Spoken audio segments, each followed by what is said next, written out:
Halo, assalamualaikum warahmatullahi wabarakatuh. Berjumpa lagi dengan channel saya, Pejuang Sembuh GERD, Anxiety dan Psikosomatis. Gimana kabarnya teman-teman hari ini? Saya yakin teman-teman semakin sehat, semakin baik, semakin sangat baik, dan semakin sangat baik. Doa yang terbaik dari saya buat teman-teman adalah teman-teman hari ini sudah bisa beraktivitas, sudah bisa makan enak, sudah bisa tidur nyenyak, sudah bisa keluar rumah. Ya, pokoknya semua aktivitas orang normal semoga hari ini sudah bisa dilaksanakan oleh teman-teman. Oke teman-teman ya, malam ini saya semalam tidurnya malam, makan malam. Akhirnya ya karena kerjaan ya kembali, dan saya sore ini pun belum pulang, nanti ada pelatihan SKJ dan sebagainya untuk anak MI ya, seperti itu. Dan mudah-mudahan ya anak-anaknya datang. Sekarang udah jam 2 udah sore ya. Oke teman-teman ya, kali ini saya akan ngomongin beberapa hal yang memang kalau bisa jangan dilakukan oleh penderita anxiety, GERD, dan psikosomatis. Karena saya dulu teman-teman ngalamin hal seperti ini, gitu kan. Jadi ketika saya melakukan ini maka anxiety saya kadang kumat, kadang GERD juga kumat ikut-ikutan. Nah apa saja teman-teman ya, saya sudah menulis 5 hal yang memang menurut saya nggak boleh dilakukan gitu kan. Apalagi kita kalau misalkan anxiety lagi tinggi-tingginya. Yang pertama, melihat tubuh sendiri. Contoh ya, saya dulu teman-teman ketika saya melihat tubuh sendiri kayak semacam jari-jari, kemudian telapak tangan di sini gitu kan, kemudian telapak kaki, ngelihat apa ya, biru di pergelangan kaki, itu saya jadi ribet ya gitu kan. Kadang mikirnya macam-macam.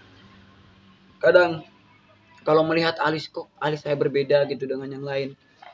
Melihat mata kok berbeda dengan yang lain. Pokoknya itu melihat tubuh sendiri itu kadang-kadang membuat kita apa ya, menjadi down gitu. Setelah down itu biasanya anxiety itu muncul lagi. Nah itu mungkin yang jangan dilakukan oleh teman-teman ya. Karena saya dulu ngerasa gitu teman-teman. Ngelihat apa ya, kaki bagian sini berwarna biru aja ya takut gitu. Padahal teman-teman yang lain padahal biru-biru semua kakinya, tapi aduh dia biasa aja. Tapi bagi kita penderita anxiety itu bukan begitu. Melihat leher ada perbedaan, kok di sini kayaknya ada agak bengkak atau gimana. Nah itu memang gitu teman-teman ya, penderita anxiety itu kayaknya kalau ngelihat tubuh sendiri itu kerasa banget gitu kan ya, jadi ngerasain sensasi biasanya seperti itu ya. Jangan ya, kalau bisa saya pun sudah melakukannya dan berhasil gitu. Jangan ngelihat tubuh sendiri lah, bagian-bagian tubuh sendiri. Yang keduanya teman-teman ya, rasakan sensasi. Kadang-kadang kita gini teman-teman ya, kita sebetulnya udah nggak ada sensasi, tapi tiba-tiba kita ingin seolah-olah kok kayak gini lagi. Jadi kita itu seolah merasa-rasakan sensasinya, padahal sensasi itu tidak ada, tetapi kita merasa-rasakan saja gitu kan. Jadi sakitnya oh ini kok kayak, padahal nggak ada gitu. Itu hanya sebatas sugesti dan perasaan kita aja. Suara saya udah serak. Kemudian yang ketiganya teman-teman ya, ingin tahu sakit seseorang.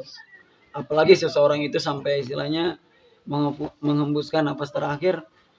Kita selaku penderita anxiety itu kayaknya penasaran banget gitu kan. Ingin tahu gitu kan. Nah jangan seperti itu ya. Kalau bisa ingin tahu sakit seseorang itu adalah jangan dilebih-lebihkan gitu kan. Karena apa ya? Saya merasakan dulu ketika ada orang yang sakit tuh saya ngepoin sakitnya kenapa gitu kan, ciri-cirinya bagaimana. Biasanya kita sama-samain gitu kan, gitu. Pokoknya ya ingin tahu sakit seorang, menyamakan sakit itu jangan, bagi kita penderita psikosomatis dan anxiety. Yang keempat adalah emosi. Ya emosi kita itu teman-teman harus betul-betul terjaga, nggak boleh terlalu tinggi, harus stabil gitu. Karena emosi yang tinggi juga kan ngebuat otot-otot kita itu, saraf-saraf kita tegang. Setelah kita tegangnya akhirnya ya kita naik gitu kan, seperti itu. Jadi kalau bisa emosi ini harus dirubah gitu kan, menjadi penyabar lagi, jangan terang temperamen dan sebagainya, itu janganlah. Kemudian yang kelima, berdiam diri dan berhayal tentang sakit. Ini juga jangan dilakukan sesering mungkin ya. Karena berdiam diri itu justru ya perasaan saya gitu kan. Berdiam diri justru akan memperparah diri kita, suasana kita. Kalau bisa sih teman-teman aktivitas seperti biasa, keluar rumah dan sebagainya. Itu lebih baik kalau menurut saya gitu kan. Karena ya saya ngerasa demikian ketika saya berdiam diri, kemudian ketika saya kalau sudah berdiam diri biasanya otak kita itu traveling teman-teman. Jauh gitu kan. Entah kemana gitu. Itu yang saya rasakan dulu ketika saya menderita anxiety dan psikosomatis ini. Jadi 5 hal ini teman-teman kalau bisa jangan istilahnya sering-sering dilakukan gitu kan. Kalau bisa jauhilah, tetap kita aktivitas teman-teman sehari-hari kita aktivitas, keluar rumah ya berdiskusi dengan tetangga ataupun ngobrol lah itu penting. Pokoknya buat teman-teman tetap semangat karena yakin penyakit psikosomatis anxiety ini bisa dikurangi bahkan mungkin ya dikurangi lebih banyak lagi. Pokoknya seperti itu ya teman-teman. Saya harap teman-teman sudah bisa merubah mindsetnya, sudah bisa istilahnya ya bisa kemana-mana, tidak berpikir hal yang buruk lagi. Itu pokoknya buat teman-teman semangat di rumah, jangan sampai kendor, jangan menyerah gitu kan. Pasti kita akan menuju kesembuhan. Oke, itu saja. Salam sembuh dari saya. Wabillahi taufiq wal hidayah. Wassalamualaikum warahmatullahi wabarakatuh.